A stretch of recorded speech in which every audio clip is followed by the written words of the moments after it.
విద్యా వ్యవస్థ ఏ రాష్ట్రమైనా లేకపోతే ఒక దేశం ముందడుగు వేయాలంటే ఎంతో కీలకమైంది. సో నేటి బాలలే రేపటి పౌరులు అని చెప్పేసి చెప్పుకుంటుంటారు తరచుగా. మరి అటువంటి విద్యార్థులకు సంబంధించి కావచ్చు, విద్యార్థుల భవిష్యత్తుకు సంబంధించి కావచ్చు, ఆంధ్రప్రదేశ్ రాష్ట్రం ఎటువంటి చర్యలు తీసుకుంటుంది, అసలు ప్రస్తుతం ఆంధ్రప్రదేశ్ రాష్ట్రంలో విద్యా వ్యవస్థ ఎలాగుంది? గత 2-3 రోజుల క్రితం చూసుకుంటే తల్లికి వందనం నిధులు జమ చేయడం కావచ్చు, మరో పక్క చూసుకుంటేనేమో mega parents teacher meeting conduct చేయడం జరిగింది. దీనికి సంబంధించి సాక్షాత్ ముఖ్యమంత్రి చంద్రబాబు నాయుడు గారే స్వయంగా పాల్గొన్నారు, పిల్లలతో ముచ్చటించడం కూడా జరిగింది.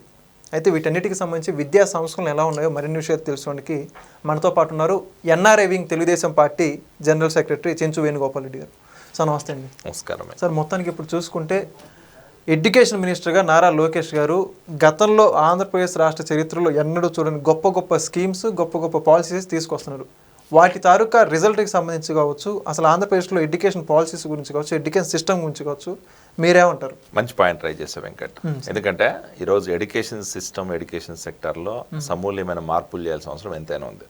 ఎందుకంటే అంటే ఒక కుటుంబం బాగుపడాలన్నా, ఒక ఆర్థిక స్తోమత ఒక కుటుంబానికి రావాలన్నా అది కేవలం విద్యతోనే సాధ్యం. మేము ఒక మారుమూల ప్రాంతం నుంచి నేను కూడా వచ్చాను. చూస్తే ఎలా ఉండదంటే, గతంలో గవర్నమెంట్ స్కూల్కి పోవాలంటే అరే గవర్నమెంట్ స్కూల్కి పోతే చదువు రాదు, అక్కడ టీచర్లు ఉండరు, అక్కడ ఫెసిలిటీస్ ఉండవు, ఊరికి అనవసరంగా పంపడం ఎందుకని చెప్పి ప్రతి ఒక్కరు ప్రైవేట్ స్కూల్కి పంపే పరిస్థితి ఉండేది. అందరు ప్రైవేట్ స్కూల్ పంపించే స్తోమత ఉంటుంది అంటే ఉండదు. ఊర్లలో చాలా మంది ఏమైపోయేదంటే డ్రాప్ అవుట్ అయ్యేది. చదివించిన కన్నా ఇప్పుడు పాపం నార్మల్లో డైలీ పని చేసుకున్నారు, డైలీ వేజ్ వర్క్ చేసుకున్నారు. వాళ్ళందరూ ఏంటంటే పిల్లల్ని చదువుకు పంపించకన్నా ఇళ్లలో పెట్టుకునే పరిస్థితి ఉండేది.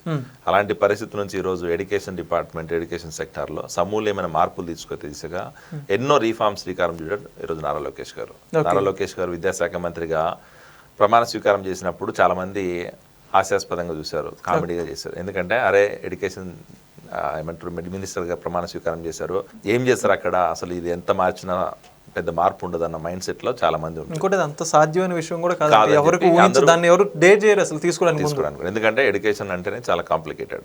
సో అలాంటిది ఈ రోజు ఒకసారి చూస్తే మనం ఎడ్యుకేషన్ రిఫార్మ్స్ చాలా తీసుకొచ్చారు. ఒకటి క్వాలిటీ ఎడ్యుకేషన్ అవ్వచ్చు, పిల్లలకి పౌష్టిక ఆహారం అవ్వచ్చు. అలాగే ఈరోజు మనము ప్రతి తల్లికి ఎంతమంది పిల్లలు అంత స్కూల్ పంపితే అంతమందికి కూడా తల్లికి వందనం ద్వారా వారికి ఒక్కరికి 15,000 రూపాయలు డబ్బులు, అంటే 13,000 రూపాయలు వాళ్ళకి అకౌంట్లో పడితే 2,000 రూపాయలు మెయింటెనెన్స్ కి. సో ఆ రకంగా 15,000 రూపాయలు డబ్బులు ప్రతి కుటుంబంలో ఎంతమంది పిల్లలు ఉంటే అంతమందికి. దాంతో పాటు ఈ సంవత్సరం కొత్తగా లాస్ట్ ఇయర్ అలా ఇచ్చాం. ఈ ఇయర్ చూస్తే అంగన్వాడీ ఎవరైతే ఎంప్లాయీస్ ఉన్నారో వాళ్ళకి కూడా ఈరోజు వీళ్ళు పొందుపరిచాం, వాళ్ళని కూడా దీంట్లో ఇంక్లూడ్ చేసి ఆ రకంగా ఏంటంటే గత సంవత్సరం ఇచ్చిన తల్లికి వందనం ఆ లబ్ధిదారులు ఉన్నారు వాళ్ళకంటే ఈ రోజు చాలా మంది ఎక్కువయ్యారు, 1.5 మంది ఎక్కువయ్యారు. సో ఈ రకంగా ఏంటంటే ఎడ్యుకేషన్ సిస్టంలో, ఎడ్యుకేషన్ డిపార్ట్మెంట్లో చాలా రిఫార్మ్స్ తీసుకొచ్చినారు నారా లోకేష్ గారు. ఎందుకు ఈ రిఫార్మ్స్ అవసరం అంటే ముఖ్యంగా ఇక్కడ మనం ఒకటి చెప్పాలి, గవర్నమెంట్ స్కూల్కి వెళ్ళే ప్రతి విద్యార్థి కూడా ఈరోజు క్వాలిటీ ఎడ్యుకేషన్ ఉండాలా. వాళ్ళకి కూడా ప్రైవేట్ పాఠశాలలు ఏదైతే సబ్జెక్ట్ చెప్తున్నారు, ప్రైవేట్ పాఠశాల ఎలాంటి బోధన చేస్తున్నారు, ప్రైవేట్ పాఠశాల ఎలాంటి టేక్ కేర్ చేస్తున్నారు, అలాంటి ఫెసిలిటీస్ గవర్నమెంట్ స్కూల్ ఉంటున్నాయి. ఈరోజు స్కూల్కి పోతే అడ్వాంటేజ్ ఏంటంటే ఒకటి చదువు చెప్తున్నాం, మధ్యాహ్నం భోజనం పెడుతున్నాం, పంపించే తల్లిదండ్రులకి వాళ్ళకి కావాల్సిన ఏమంటారు పిల్లల్ని చూసుకోవడం కోసం డబ్బులు ఇస్తున్నాం. ఆ రకంగా ఏంటంటే గవర్నమెంట్ స్కూళ్ళల్లో ఈరోజు హౌస్ఫుల్ బోర్డు పెట్టే పరిస్థితి వచ్చింది రాష్ట్రంలో. అంటే దానికి కారణం కేవలం నారా లోకేష్ గారు తీసుకొచ్చిన రిఫార్మ్స్. దీంతో పాటు ఒకసారి అబ్జర్వ్ చేస్తే గతంలో ఏ ప్రభుత్వం చేయని విధంగా ఏ నాయకుడు తీసుకునే నిర్ణయం ఒకటి తీసుకున్నాడు. ఏంటంటే గవర్నమెంట్ స్కూల్లో పనిచేసే ఉపాధ్యాయులకి ప్రతి ఒక్కరు ఇప్పుడు ఏంటంటే పిల్లలకు చదువు చెప్పడం అనేది సర్వసాధారణం, కానీ అక్కడ ఉపాధ్యాయులు ఏదైతే బోధిస్తారో ఆ బోధించే ఉపాధ్యాయులకు కూడా ట్రైనింగ్ ఇవ్వాలన్న ఒక మైండ్ సెట్ తోటి కొంతమంది ఉపాధ్యాయులు రాష్ట్ర వ్యాప్తంగా ఉన్న యూపీ స్కూల్స్లో పనిచేసే టీచర్స్ని సెలెక్ట్ చేసి వాళ్ళందరినీ కూడా ఇంటర్నేషనల్ ట్రిప్ పంపించిన చరిత్ర ఘనత కేవలం ఒక నారా లోకేష్ గారికి దక్కుతుంది.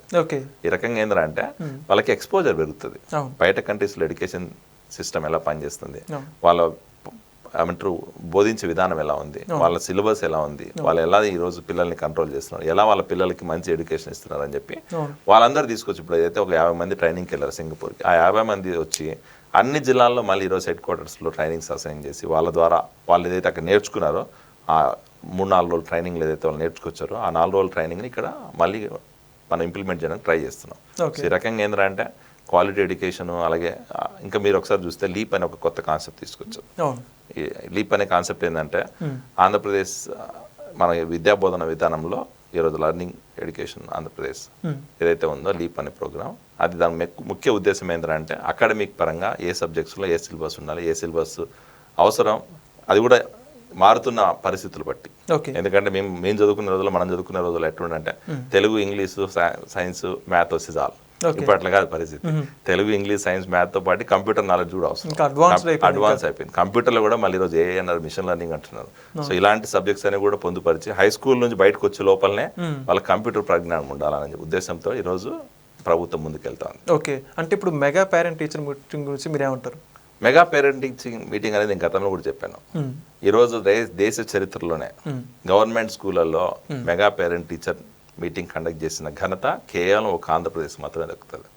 ఎందుకంటే ఏ స్టేట్ కూడా ఇలాంటి ఒక కార్యక్రమాన్ని శ్రీకారం చుట్టలే, ధైర్యం కూడా చేయలేదు. ఎందుకంటే ఈరోజు ఎట్లుంటుందంటే, మనం ఒక పని చేస్తున్నాం, మన పని మీద ఒక పర్సన్ ఫీడ్బ్యాక్ అడగాలంటే ఎంత కాన్ఫిడెంట్గా పని చేసినా, ఎంత మనం కరెక్ట్గా పని చేసినా ఫీడ్బ్యాక్ తీసుకున్నప్పుడు ఎవరో ఒకరన్నా ఇద్దరైనా రిమార్క్స్ ఉంటాయి, నెగిటివ్ ఫీడ్బ్యాక్ వస్తుంది.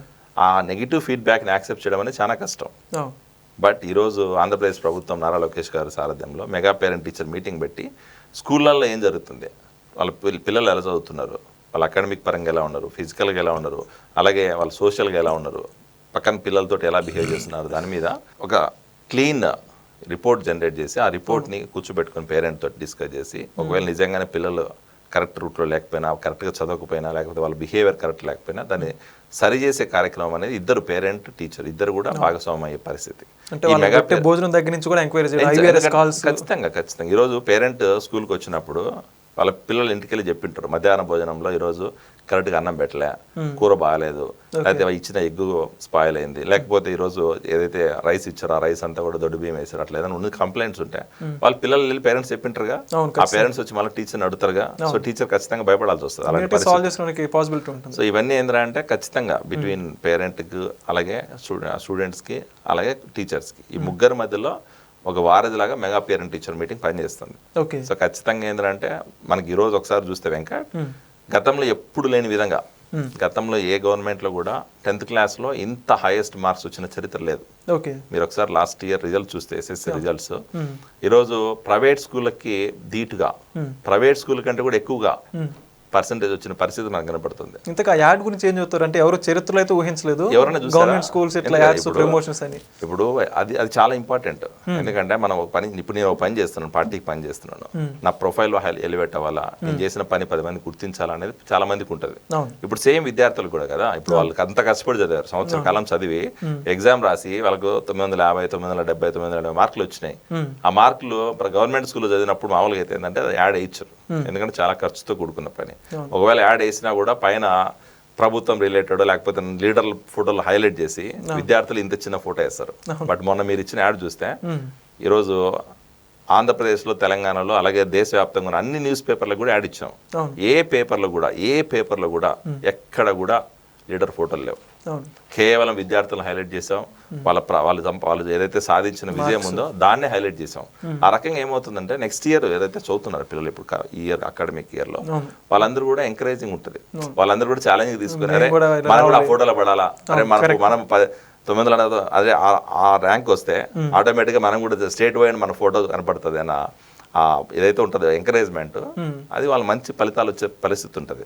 ఆ పోటీతత్వం పెరుగుతుంది, విద్యార్థుల్లో పోటీతత్వం పెరిగి వాళ్ళు కూడా చదవాలని ఆలోచన వస్తే ఆటోమేటిక్గా విద్యా వ్యవస్థలో మార్పులు వస్తాయి.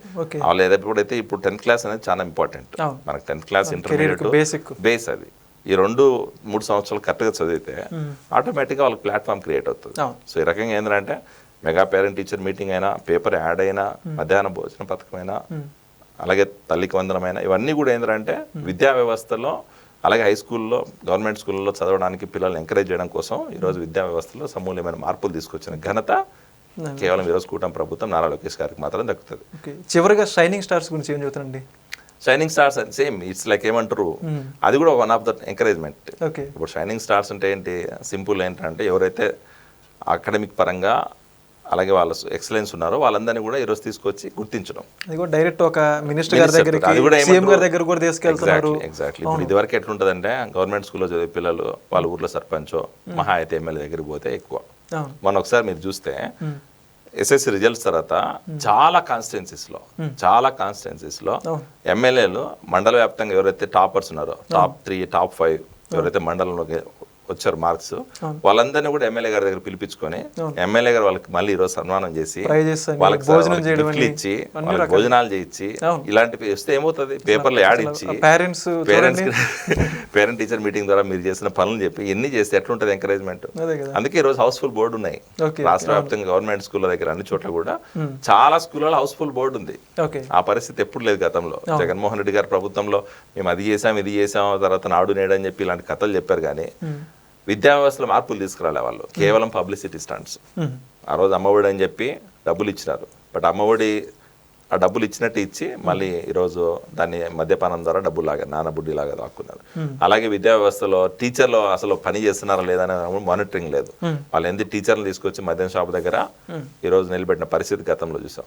ఈ రోజు అదే టీచర్లని మన సింగపూర్కి పంపించి ట్రైనింగ్ ఇప్పించి వాళ్ళకి ఎంకరేజ్ ఇచ్చి వాళ్ళ ద్వారా మళ్ళీ ఇక్కడ లోకల్గా ఉన్న టీచర్స్ అందరికి కూడా సెకండ్ గైడెన్స్ ఇప్పించి వాళ్ళ ద్వారా మళ్ళీ ఈరోజు స్కూళ్ళలో మంచి విద్యా విధానము లేకపోతే మంచి సబ్జెక్ట్ వాళ్ళు టీచ్ అయ్యే విధంగా మనం ప్రయాణం చేస్తున్నాం. బట్ ఆ ప్రభుత్వం అలా ఉన్న పరిస్థితి అంటే లేదు. సో ఖచ్చితంగా ఏంటంటే ఈరోజు ఆంధ్రప్రదేశ్లో విద్యా వ్యవస్థ అనేది కేరళ తర్వాత మనం టాప్లో ఉంటున్నాం గవర్నమెంట్ స్కూల్స్లో. కేరళ అనేది మన ముందు నుంచి తెలుసు, వాళ్ళకి ఏంటంటే కొంచెం ఎడ్యుకేషన్ పరంగా వాళ్ళు అడ్వాన్స్ ఉంటారు, వాళ్ళ లిటరసీ రేట్ కూడా ఎక్కువ. బట్ ఈరోజు ఆంధ్రప్రదేశ్లో కూడా అలాంటి పరిస్థితి వస్తుంది. ఖచ్చితంగా ప్రతి విద్యార్థి చదువుకోవాలి, ప్రతి ఒక్కరు 10th క్లాస్ పాస్ అవ్వాలి. 10th క్లాస్ పాస్ అయ్యే తర్వాత వాళ్ళు డిసైడ్ అవుతారు ఇంటర్మీడియట్ చదవాలా, డిగ్రీ చదవాలా, ఇంజనీరింగ్ చదవాలా, మెడిసిన్ చదవాలా, వాళ్ళ ఇష్టం. బట్ ఆ బేస్ ఏదైతే ఉందో హై స్కూల్ ద్వారా 10th క్లాస్ వరకు చదివించడం అనేది ఇంపార్టెంట్. సో అది ఈరోజు ఆంధ్రప్రదేశ్ ప్రభుత్వం చేస్తుంది.